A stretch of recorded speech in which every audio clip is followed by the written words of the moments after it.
Have you ever used the word Benjo and then have somebody tell you immediately after that it's rude, outdated, or even simply wrong? If you're Nikkei, there's a pretty good chance that you grew up hearing this word from your parents, grandparents, or maybe even your great-grandparents. Then, years later, someone may have told you that nobody uses Benjo anymore and you shouldn't either. In today's video, let's chat about why Nikkei families use this word, whether it's actually rude, and what you can say instead if you need a replacement word.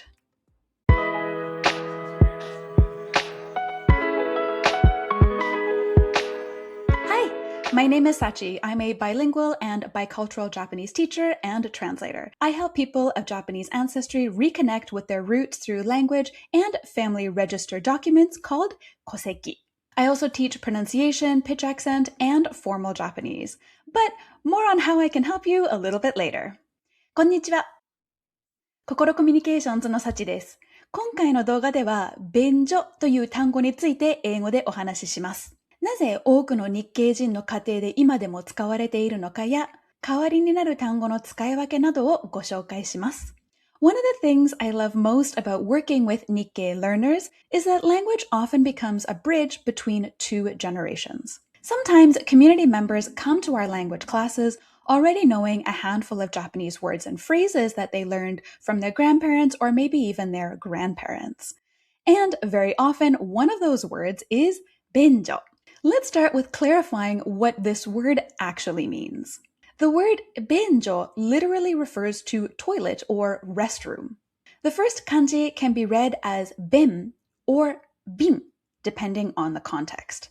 It's used in a variety of words, including benri, meaning convenient, yubin, meaning mail or post, and bin, referring to flights or trips. It's also used with the following two words, shōben and daiben, which refer to the smaller and bigger bodily waste. Just a quick note that neither of these two words are used very often in casual conversation. So, the first kanji refers to convenience, service, and bodily waste, which I guess you can think of as a way that we service our bodies. The second kanji can be read as tokoro, sho, or jo, depending on the context. It means place. So you can put the two kanji together and get the word benjo, essentially meaning convenient place, service place, or bodily waste place. So now that we know what this word means, let's talk a little bit about the cultural and historic background of this word. Historically, it's been a pretty typical word. You still find this word in dictionaries, sometimes in novels, for example, and you do hear a variation of this word in the Ghibli film, Tonari no Totoro, which was made in 1988. I grew up hearing this word being used in the countryside of Japan.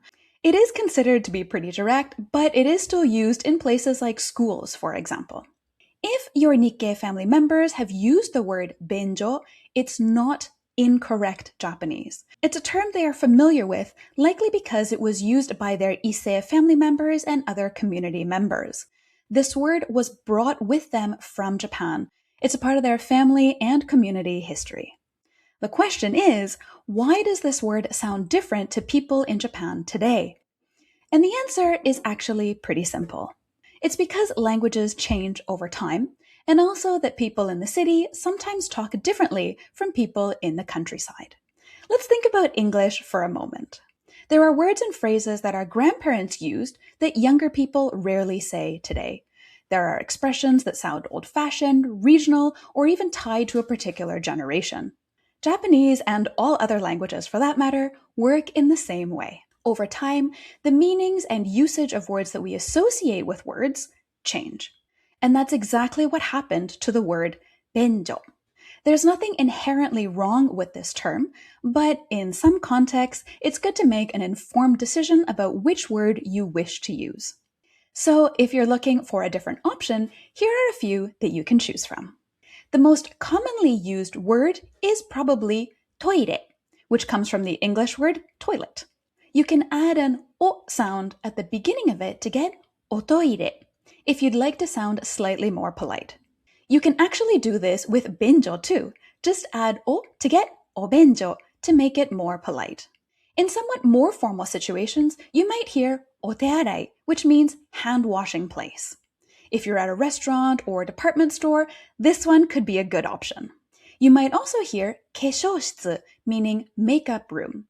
This term is probably mostly used by women in the service industry or those who want to be formal and discreet. Just like choosing between bathroom, washroom, restroom, loo, john, lavatory, or the facilities, your age, occasion, gender, and who you're talking to can influence which Japanese word you'd like to use. Now that you know the alternatives that you can choose from, let's watch a very short clip from Tonari no Totoro. The story takes place in the mid to late 1950s, and early in the film, the sisters Satsuki and Mei are exploring their new house in the countryside.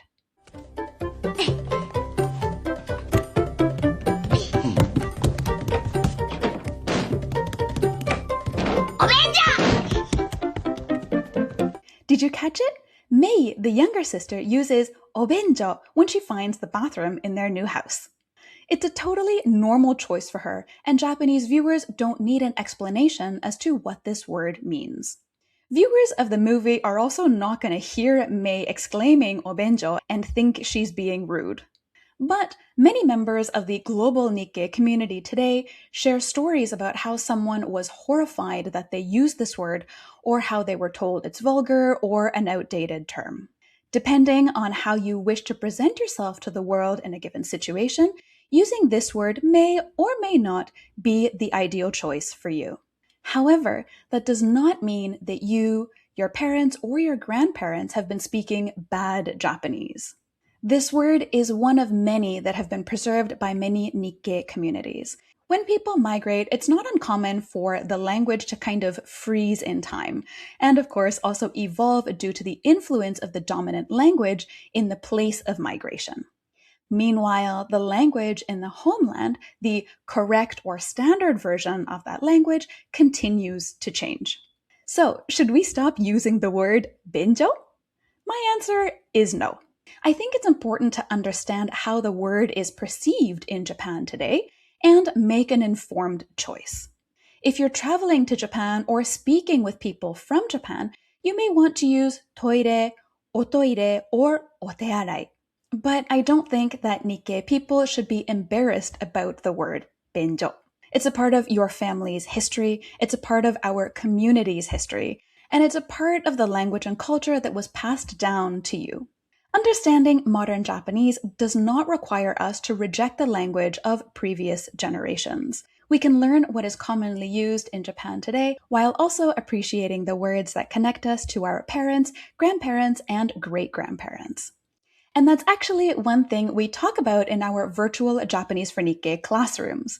Many Nikkei learners come to our classes already knowing words, expressions, and cultural references that were passed down through their families.